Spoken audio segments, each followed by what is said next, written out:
Imaginez un instant une cité sculptée dans l'or et l'arrogance, un joyau impossible posé au cœur d'un désert qui s'étend jusqu'à l'horizon comme une promesse de néant. Caëlan, la cité-État, se dresse fièrement sous un ciel d'un bleu si intense qu'il en paraît solide. Un dôme de lapis-lazuli sous lequel des tours de marbre et de métaux précieux grattent les nuages, tels les doigts d'un titan avide cherchant à s'emparer du soleil lui-même. Le jour, la chaleur y est si écrasante qu'elle semble liquéfier l'air, transformant les rues pavées en miroirs ondulants où se reflète une magnificence presque agressive. Les bannières de soie flottent paresseusement au sommet des ziggourats, leurs couleurs éclatantes témoignant d'une richesse si vaste qu'elle a depuis longtemps cessé de s'évaluer en pièces d'or pour se mesurer en dynastie et en siècles de domination. Le son de la ville est une symphonie fiévreuse de marteaux frappant l'enclume, de caravanes de chameaux déchargeant des épices et des étoffes venues des contrées les plus lointaines et du murmure incessant des marchés où chaque parole est une négociation, chaque regard une évaluation.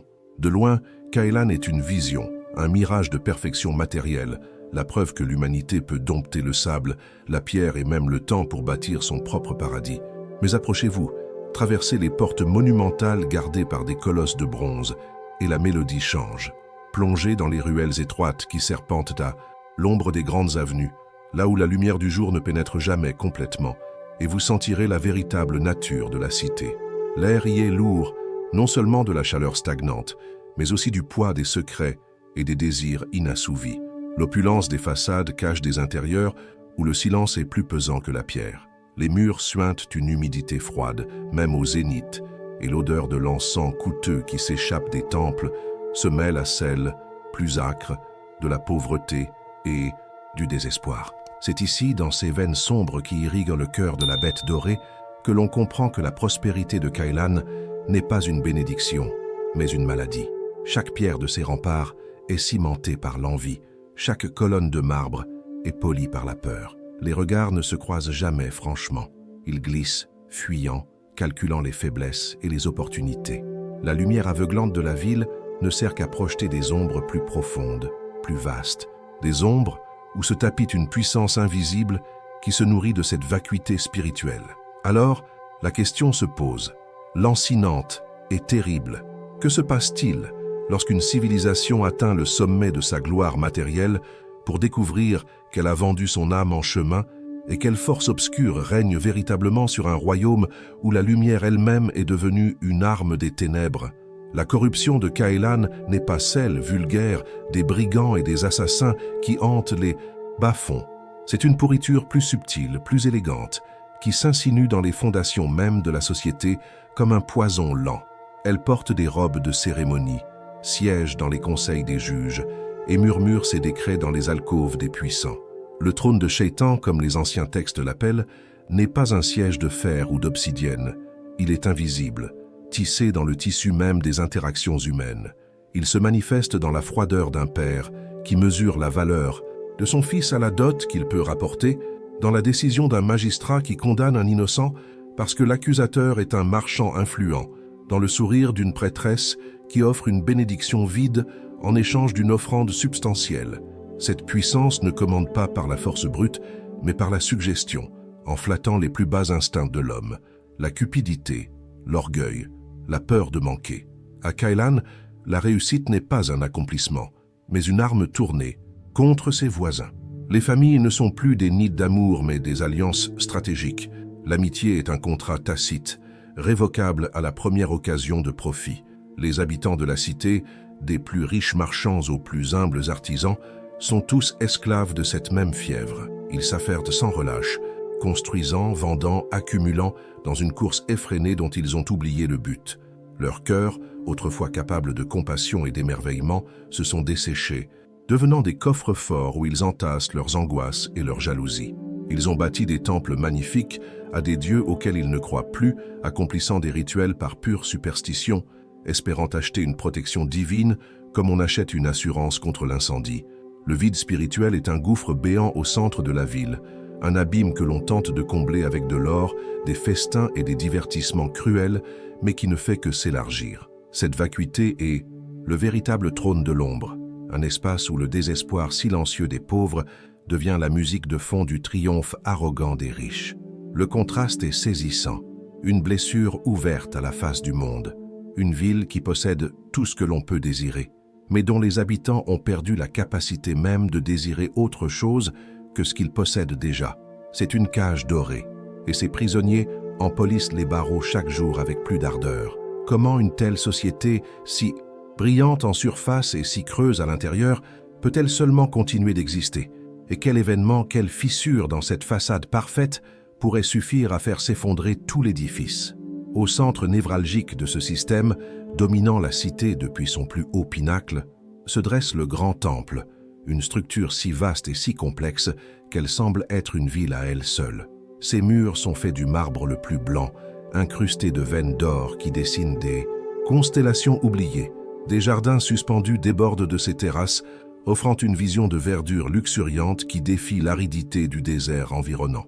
C'est le cœur spirituel de Caëlan, le lieu où la parole des dieux est censée se manifester, où les destins sont lus et les sacrifices accomplis pour assurer la pérennité de la cité. Mais comme tout le reste à Caëlan, sa splendeur est un mensonge. À l'intérieur, l'air est froid, même lorsque le soleil frappe les dalles à l'extérieur. Les gars. Immenses salles résonnent du moindre pas, mais jamais des murmures de la foi. Les chants des prêtres sont des performances impeccables, des harmonies complexes apprises par cœur, mais dépourvues de toute âme. La fumée de l'encens, lourde et capiteuse, s'élève vers les plafonds voûtés non pas pour porter les prières des hommes, mais pour masquer l'odeur de la stagnation. C'est un monument à la peur de l'oubli, pas un sanctuaire de la dévotion. Et à la tête de cette vaste machine de rituels vides se tient Elias, le grand oracle de Caëlan. À 50 ans, il est l'incarnation vivante de l'autorité spirituelle de la cité. Sa silhouette est imposante, toujours vêtu de robes d'un blanc immaculé qui contrastent avec sa barbe grisonnante, taillée avec une précision méticuleuse. Sa posture est droite, inflexible, son regard perçant semble sonder les âmes et y trouver toutes les failles. Sa voix, lorsqu'il parle, est un instrument de pouvoir absolu, capable de calmer une foule en furie ou de prononcer une condamnation qui scelle un destin sans appel. Pour le peuple de Caëlan, il est le pont entre le monde des mortels et le domaine des dieux, un homme dont la parole est la loi divine. Mais cette façade de certitude inébranlable n'est qu'un masque, une armure forgée pour cacher un homme brisé, car derrière les yeux de l'oracle, il n'y a plus de foi. Le désert qui entoure Caëlan n'est rien comparé à l'aridité qui a envahi son âme. Les cieux sont silencieux, un silence assourdissant qui est devenu sa torture quotidienne. Chaque prophétie qu'il prononce est un calcul politique froid, chaque rituel un acte mécanique, une comédie jouée pour maintenir l'ordre et préserver son propre pouvoir. Il est le gardien d'un tombeau, le prêtre d'un dieu mort, et le poids de ce mensonge l'écrase. Alors qu'il se tient seul dans le sein des saints, entouré de symboles sacrés qui ne lui inspirent plus rien, une question le hante plus que tout autre. Que voit un homme qui a passé sa vie à regarder le ciel pour les autres, quand il réalise qu'il n'y a plus personne qui le regarde en retour? Une nuit, alors que Caëlan dormait sous un voile d'encre parsemé des diamants familiers du firmament, quelque chose d'inouï se produisit. Une nouvelle étoile apparut. Elle n'est pas née timidement, comme une lueur lointaine se frayant un chemin à travers les millénaires. Elle s'est imposée, d'un seul coup, directement au-dessus du pinacle du grand temple. Et ce n'était pas une étoile comme les autres. Elle ne scintillait pas, ne clignotait pas comme ses sœurs cosmiques. Elle brûlait d'une lumière fixe, pure, d'une intensité presque insoutenable, comme une blessure ouverte dans le velours de la nuit. Sa lueur n'était pas dorée comme celle du soleil, ni argentée comme celle de la lune. Elle était d'un blanc pur, une lumière qui ne semblait pas éclairer, mais plutôt révéler, percer les ombres et exposer tout ce qu'elle cachait. Au début, presque personne ne la remarqua. Les marchands, dans leurs lits somptueux, rêvèrent de chiffres et de profits. Les gardes, sur les remparts, somnolaient, leurs yeux habitués à un ciel immuable. Les prêtres et les nobles étaient trop occupés par leurs intrigues et leurs festins pour lever la tête. Seuls les oubliés de Caëlan virent le signe. Les enfants, dont les yeux n'étaient pas encore obscurcis par la cupidité, la pointèrent du doigt depuis leurs fenêtres ou les toits des masures. Les marginaux, les mendiants, les fous, ceux qui passaient leur nuit à la belle étoile, parce qu'ils n'avaient pas de toit, sentirent son regard peser sur eux. Pour eux, cette lumière n'était pas une simple curiosité astronomique. Elle était un message, un murmure venu des profondeurs de l'espace et du temps. Elle semblait les appeler, leur parler dans un langage que seuls les cœurs dépouillés pouvaient comprendre. C'était une présence, une conscience qui s'était éveillée au-dessus de la cité la plus orgueilleuse du monde. L'étoile ne jugeait pas, elle observait simplement, et son observation silencieuse était plus terrifiante que n'importe quel présage de feu ou de sang. Elle était la promesse d'un changement, le premier mot d'une prophétie écrite en lettres de lumière. Pour une ville qui avait appris à tout mesurer en poids d'or, cette lumière immatérielle était une énigme, une menace. Elle ne pouvait être ni achetée, ni vendue, ni ignorée. Elle était simplement là, suspendue au-dessus de leur tête, un œil blanc et fixe dans la nuit. Quelle sorte de vérité une étoile apporte-t-elle lorsqu'elle choisit de se montrer non pas aux rois et aux prêtres, mais aux plus petits et aux plus brisés de leur sujet? Au même instant où l'étoile perçait la nuit, un autre événement, plus intime et plus dévastateur encore, se produisit au cœur même du pouvoir de Caëlan. Dans le sanctuaire intérieur du grand temple, là où seul Élias avait le droit de pénétrer, le silence était absolu. C'était un silence lourd, ancien, le silence d'une foi morte depuis longtemps. Élias se tenait debout au centre de la pièce, le sol sous ses pieds étant une unique et immense dalle de marbre noir, polie comme un miroir sombre où se reflétaient les constellations peintes sur le dôme au-dessus. Il accomplissait un rituel nocturne, un geste machinal qu'il avait répété des milliers de fois, ses lèvres formant des prières dont il ne comprenait plus le sens. C'est alors qu'il entendit un son. Ce ne fut pas un fracas, pas une explosion, mais quelque chose de bien plus troublant. C'était un son cristallin, aigu, comme le bruit que ferait un verre de la plus fine facture en se brisant sous une pression invisible. Le son ne sembla pas venir des murs ou du plafond, mais de l'intérieur de sa propre âme, une résonance qui fit vibrer chaque parcelle de son être fatigué. Il baissa les yeux, et il vit l'impossible. Une fissure lumineuse, fine comme un cheveu, avait zébré la surface parfaite du marbre noir. Elle partait du centre exact de la pièce et s'étendait sur plusieurs mètres, une cicatrice éclatante sur le visage sombre de la pierre. Et de cette fissure émanait une lumière. Ce n'était pas une flamme, pas un reflet. C'était la même lumière blanche, pure et stable que celle de l'étoile qui venait d'apparaître dans le ciel, comme si un fragment du firmament était tombé et s'était logé dans les fondations de son temple. Le phénomène défiait toute logique, toute loi de la nature qu'il connaissait. Le marbre ne se brise pas de cette façon et la pierre ne saigne pas de la lumière. Élias, l'homme qui avait bâti sa vie sur le contrôle et la prédiction, se retrouva face à un mystère absolu. Il s'agenouilla lentement, le cœur battant à tout rompre, et approcha sa main de la fissure. Il ne sentit aucune chaleur, aucun froid, seulement une énergie subtile, une vibration qui semblait chanter une mélodie oubliée. Cet événement était une attaque directe contre son cynisme, une violation de la réalité ordonnée et vide qu'il avait acceptée. Ce n'était pas un présage qu'il pouvait interpréter et manipuler pour des raisons politiques. C'était une vérité brute, sauvage, qui venait de naître sous ses pieds.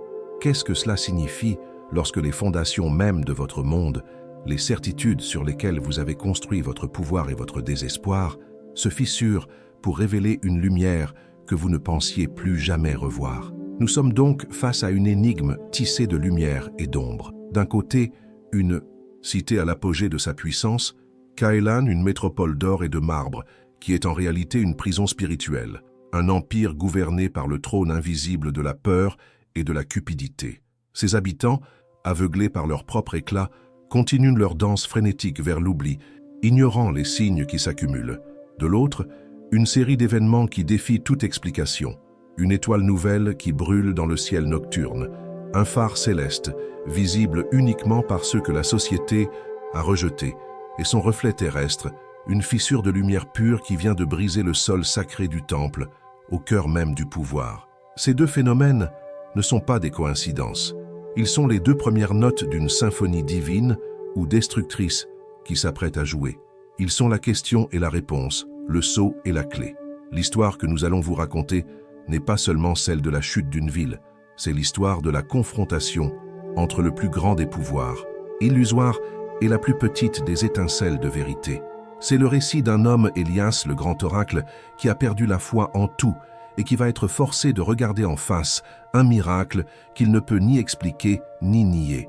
Et au centre de ce cataclysme imminent se trouve une figure que nous n'avons pas encore rencontrée, une enfant orpheline et muette, dont le silence cache une vision si claire qu'elle pourrait bien être la seule à comprendre le véritable sens de cette lumière. La promesse que nous vous faisons est la suivante. Restez avec nous pour découvrir comment ces trois éléments, l'oracle sans foi, l'enfant sans voix et la lumière sans source, sont inextricablement liés.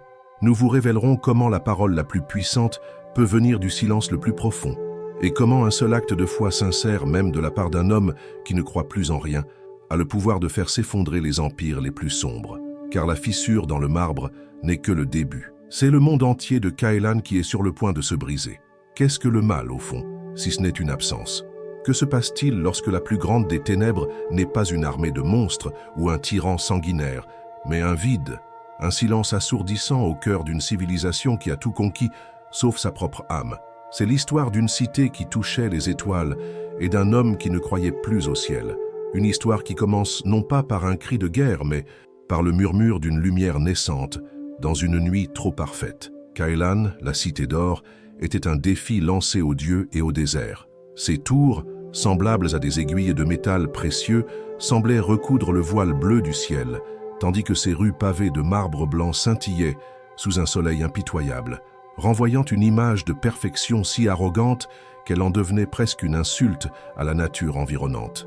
Le commerce y était une religion, l'or une divinité, et chaque interaction humaine une transaction soigneusement calculée. Les caravanes y déversèrent les richesses du monde connu, épices, soieries, joyaux, et la ville les absorbait avec une faim insatiable, les transformant en de nouvelles tours encore plus hautes, en de nouvelles bannières encore plus éclatantes. De loin, Caëlan était le rêve de l'humanité incarnée, la preuve que la volonté et l'ambition pouvaient dompter n'importe quel environnement, n'importe quel obstacle. Mais cette lumière aveuglante servait avant tout à dissimuler. Elle masquait la pourriture qui rongeait les fondations de la cité, une corruption non pas des corps, mais des esprits. Elle cachait les ruelles où le soleil ne pénétrait jamais, où l'odeur de l'encens des temples se mêlait à celle, plus âcre, de la misère et du désespoir silencieux. C'était une cage dorée, et ses habitants, des plus opulents marchands aux plus humbles artisans, passèrent leur vie à en polir les barreaux, oubliant qu'ils étaient prisonniers. La véritable puissance qui régnait sur Caëlan n'avait pas de nom, pas de visage.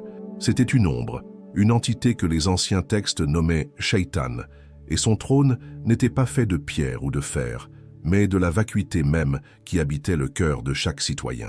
Le trône de Shaitan était une architecture de l'invisible, une forteresse bâtie sur la peur, la cupidité et l'orgueil. Il n'avait pas besoin de garde, car chaque habitant de Caëlan était son propre geôlier. Il se manifestait dans le regard d'un père évaluant la valeur marchande du mariage de sa fille, dans la main d'un juge acceptant un pot de vin qui condamnait un innocent, dans le sourire mécanique d'une prêtresse offrant une bénédiction vide en échange d'une bourse pleine. Le pouvoir de cette ombre ne s'exerçait pas par la contrainte, mais par la séduction.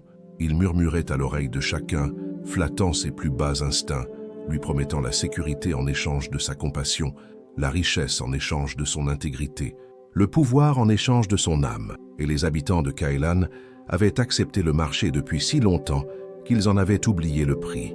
Ils s'agitaient dans une course frénétique, accumulant des biens pour combler un vide qui ne faisait que s'agrandir, organisant des fêtes somptueuses pour fuir un silence qui devenait de plus en plus assourdissant.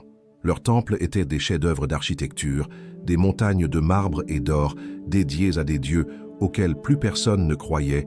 Vraiment, les rituels n'étaient plus que des superstitions, des polices d'assurance contre un courroux divin dont on doutait de l'existence même. Cette faillite spirituelle était le véritable cœur battant de la cité, un abîme que l'opulence ne parvenait pas à remplir, une faim que les festins ne pouvaient apaiser. Dans cette cage dorée, le bonheur était devenu une performance, l'amour un contrat et la vie une longue et angoissante attente de la mort. La question qui flottait dans l'air lourd de Caëlan n'était donc pas de savoir si cet édifice de mensonges allait s'effondrer, mais quand, et quelle infime fissure suffirait à provoquer la chute de la plus grande des cités. Au sommet de cette pyramide de faux semblants se tenait Elias, le grand oracle de Caëlan. À 50 ans, il était l'incarnation vivante de l'autorité spirituelle de la cité, le pont supposé entre le monde des mortels et le domaine insondable des dieux. Sa silhouette, toujours drapés dans des robes d'un blanc immaculé, se découpait avec une netteté presque douloureuse sur l'or et l'azur du grand temple. Sa barbe grisonnante, taillée avec une précision géométrique, son dos droit comme une colonne de marbre, son regard perçant qui semblait lire dans les âmes les plus secrètes, tout en lui commandait le respect et la crainte. Sa voix était un instrument de pouvoir absolu, capable de transformer une foule enragée en un troupeau docile ou de prononcer une prophétie qui devenait instantanément une loi d'airain. Pour le peuple, il était la certitude dans un monde d'incertitude, la parole divine faite chair. Mais cette façade était une armure, et derrière l'acier de la certitude se cachait un homme brisé. Le désert qui s'étendait aux pieds de Kailan n'était qu'un pâle reflet de l'aridité qui avait conquis son âme. Les cieux qui l'interrogeaient chaque jour au nom de son peuple étaient devenus pour lui un miroir de son propre vide. Le silence des dieux était une torture, un cri muet qui résonnait dans chaque recoin de son esprit. Chaque prophétie qu'il livrait à la foule n'était qu'un calcul politique, une manœuvre habile pour maintenir l'équilibre précaire du pouvoir. Chaque rituel était une pièce de théâtre dont il était l'acteur principal et le seul spectateur conscient de la supercherie. Il était le gardien d'un tombeau, le grand prêtre d'une foi morte, et le poids de ce mensonge universel l'écrasait un peu plus chaque jour, le laissant seul dans le sein des saints, entouré de reliques sacrées qui ne lui inspiraient plus qu'un cynisme infini.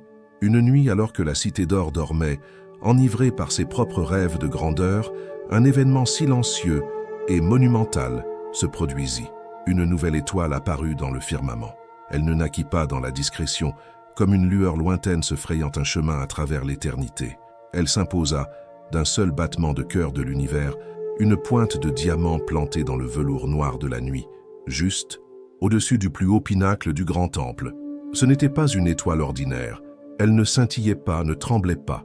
Elle brûlait d'une lumière fixe, pure, d'une intensité presque agressive, comme une blessure par laquelle s'écoulait une lumière venue d'un autre monde. Sa couleur n'était ni l'or du soleil, ni l'argent de la lune, mais un blanc absolu, une lumière qui ne semblait pas éclairer, mais révélée, comme si son but n'était pas de chasser les ombres, mais de montrer ce qu'elle cachait. La plupart des habitants de Kailan ne la virent pas. Leurs yeux étaient tournés vers le bas, vers leurs coffres, leurs contrats et leurs miroirs. Seuls les oubliés, les invisibles de la cité dorée, levèrent la tête. Les enfants, dont le regard n'était pas encore voilé par la cupidité, la pointèrent du doigt depuis les toits des taudis. Les mendiants, les fous, les parias, ceux dont le seul toit était la voûte céleste, sentirent son regard peser sur eux comme une main sur leur épaule. Pour eux, ce n'était pas un simple phénomène astronomique. C'était une présence, une conscience qui s'était éveillée au-dessus de leur monde. L'étoile ne jugeait pas, elle observait, et son observation silencieuse était plus terrifiante que n'importe quel présage de feu ou de sang, car elle annonçait une vérité nouvelle, une vérité qui ne pouvait être ni achetée, ni vendue, ni ignorée. Elle était simplement là, un œil blanc et fixe qui promettait un changement inéluctable, le premier mot d'une prophétie écrite non pas dans le sable, mais dans le tissu même du cosmos. Au même instant précis où l'étoile déchirait la nuit, son reflet terrestre naissait au cœur même du pouvoir de Kailan. Dans le sanctuaire intérieur du grand temple, un lieu si sacré que seul Elias osait y poser le pied, le silence était une matière palpable, une accumulation de siècles de prières non exaucées. L'oracle se tenait au centre de la pièce, debout sur une immense dalle de marbre noir, si parfaitement polie qu'elle reflétait le dôme étoilé au-dessus de sa tête, créant l'illusion qu'il flottait dans le vide cosmique. Il accomplissait un rituel nocturne, un ballet de gestes appris par cœur, ses lèvres murmurant des mots anciens dont la signification s'était perdue dans les sables du temps. C'est alors qu'un son brisa le silence. Ce ne fut pas un fracas, mais une note cristalline, aiguë et pure, le bruit que ferait un diamant en se fendant sous une pression invisible. Le son ne venait pas des murs, mais de l'intérieur de lui-même, une vibration qui secoua les fondations de son âme fatiguée. Instinctivement, il baissa les yeux. Le sol sous ses pieds, cette surface parfaite de nuit solidifiée, était brisée. Une fissure, fine comme un cheveu mais éclatante de lumière, zébrait le marbre noir. Elle partait du point exact où il se tenait et s'étendait sur plusieurs mètres, une cicatrice lumineuse sur le visage de l'obscurité. Et de cette fissure émanait une lumière, pas une flamme, pas un reflet, mais la même lueur blanche, pure et stable que celle de l'étoile qui venait d'apparaître, comme si un fragment du ciel était tombé et s'était logé dans les fondations de son mensonge. Elias, l'homme qui avait bâti sa vie sur l'ordre, la logique et le contrôle, se retrouva face à un miracle sauvage et incompréhensible. Il s'agenouilla lentement, le cœur battant à rompre, sa main tremblante s'approchant de la fissure. Il ne sentit aucune chaleur, seulement une énergie, une pulsation silencieuse, comme le battement de cœur d'une vérité nouvelle. Ce n'était pas un présage à interpréter, mais un fait brut, une violation de la réalité vide qu'il avait acceptée. Les fondations de son monde et de son désespoir venaient de se fissurer. Dans les entrailles de Caëlan, loin de la splendeur stérile du temple, vivait une autre sorte de silence. C'était celui d'Amira, une fillette de 8 ans, dont les yeux contenaient plus de vérité que tous les livres sacrés de la cité. Orpheline, elle avait perdu l'usage de la parole le jour où elle avait vu sa famille emportée par un incendie, un accident, orchestré par la cupidité d'un marchand désirant leur modeste lopin de terre. Depuis, elle errait dans les bas-fonds, une petite ombre silencieuse que la plupart des gens ne remarquaient même pas. Mais son silence n'était pas vide, c'était un réceptacle. Alors que les prêtres et les oracles de Caëlan fixaient un ciel désespérément muet, Amira voyait. Elle voyait la maladie de la ville, la peur dans les yeux des puissants, la faim dans le ventre des enfants. Et elle voyait autre chose, une vision qui revenait sans cesse, une image qu'elle ne pouvait ni expliquer, ni partager avec des mots. Alors elle dessinait. Sur des morceaux de poterie brisés, avec un morceau de charbon de bois, elle traçait inlassablement la même image. Un ciel de suie, dense et lourd, et au milieu, une fine fissure d'où jaillissait une lumière blanche et pure. Ce n'était pas un souvenir ni un rêve, c'était une certitude, une connaissance innée qui habitait son âme silencieuse. Pour les quelques personnes qui prêtaient attention à ses dessins, ce n'était que le griffonnage d'un esprit brisé. Mais pour Amira, c'était une promesse. C'était l'espoir que même dans la nuit la plus profonde, une lumière pouvait naître, non pas d'en haut, mais de l'intérieur de l'obscurité elle-même. Elle était l'innocence opprimée par le règne de Shaitan, mais elle était aussi, sans le savoir, la gardienne de la prophétie qui annonçait sa chute. Le jour suivant l'apparition de l'étoile et de la fissure, la nouvelle des dessins blasphématoires d'Amira parvint aux oreilles des prêtres subalternes du temple. Dans une ville où chaque symbole était contrôlé, l'image d'un ciel brisé était une hérésie, une attaque contre l'ordre divin immuable qu'ils prêchaient. Voyant là une occasion de démontrer leur zèle, ils se saisirent de la fillette et la traînèrent à travers la ville jusqu'au grand temple. Elle fut jetée aux pieds d'Elias. Dans la grande salle d'audience, un petit tas de haillons silencieux au milieu d'une immensité de marbre et d'or. Les prêtres présentèrent les tessons de poterie comme des preuves de sa folie et de son impiété, leur voix résonnant d'une indignation feinte qui masquait mal leur propre peur face aux événements de la nuit. Elias, le visage fermé, le cœur lourd de son propre secret, se préparait à la congédier, à prononcer une sentence rapide pour maintenir les apparences et mettre fin à cette mascarade. Il était fatigué, las de ses jeux de pouvoir, las de son propre rôle. Il leva les yeux, prêt à prononcer les mots qui scelleraient le sort de l'enfant. Mais son regard croisa celui d'Amira, et dans ses yeux il ne vit ni folie, ni peur, ni défi. Il vit une clarté terrifiante, une connaissance profonde et ancienne qui le frappa comme la foudre. Il vit le reflet de la fissure lumineuse dans son propre sanctuaire.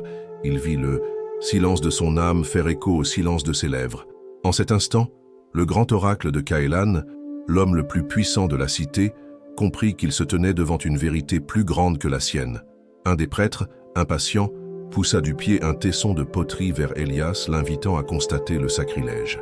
Elias se pencha, non pas par obligation, mais par une impulsion irrésistible. Sa main, qui avait béni des rois et condamné des hommes, se tendit et effleura la surface rugueuse de l'argile. Au moment où ses doigts touchèrent le dessin de charbon, une chaleur anormale, douce et vibrante, se propagea dans son bras, jusqu'à son cœur. Ce n'était pas la chaleur du soleil ou du feu, mais une chaleur vivante, la même énergie subtile qu'il avait sentie émaner de la fissure dans le marbre de son sanctuaire. Le monde autour de lui sembla s'effacer. Les voix accusatrices des prêtres devinrent un bourdonnement lointain. Il ne voyait plus que le dessin, cette simple ligne de lumière, dans la nuit, et il comprit avec une certitude foudroyante que ce n'était pas l'imagination d'une enfant, mais le témoignage d'un miracle. Une décision, la plus importante de sa vie, se forma en lui. C'était un pari existentiel, un saut dans l'abîme. Il pouvait condamner l'enfant, renforcer les murs de son mensonge et s'enfoncer un peu plus dans son désespoir confortable, où il pouvait la protéger, embrasser cet éclat de vérité irrationnelle et tout risquer. Il se releva lentement, son regard ne quittant pas celui d'Amira. Puis, d'une voix qui ne trembla pas, une voix qui retrouvait soudain un poids de conviction qu'elle avait perdu depuis des décennies, il déclara que la fillette était sous sa protection. Un silence de mort tomba sur la grande salle. Le grand oracle venait de choisir le délire apparent d'une orpheline muette contre la raison et l'ordre de sa propre institution. Il venait de déclarer la guerre au trône invisible de Shaitan. La réaction ne se fit pas attendre. La décision d'Elias fut comme une pierre jetée dans la mare stagnante de l'élite de Caëlan.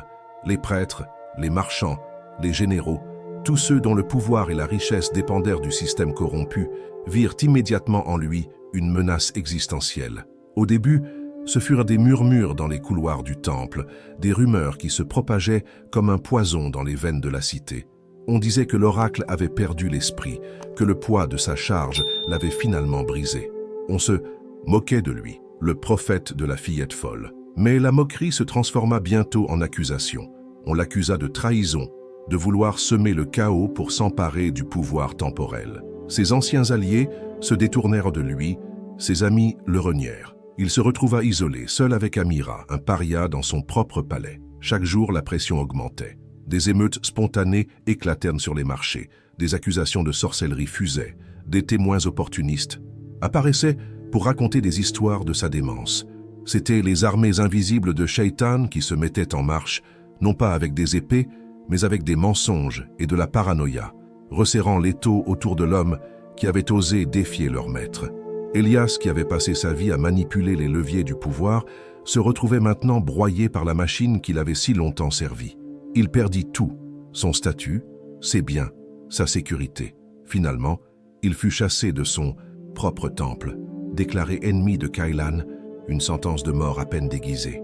Alors que le monde extérieur s'effondrait autour de lui, un conflit encore plus violent faisait rage à l'intérieur d'Elias. La voix du cynisme, cette vieille compagne qu'il avait protégée pendant tant d'années, lui hurlait qu'il était un imbécile. Il avait tout sacrifié pour une sensation de chaleur sur un morceau de poterie, pour le regard d'une enfant.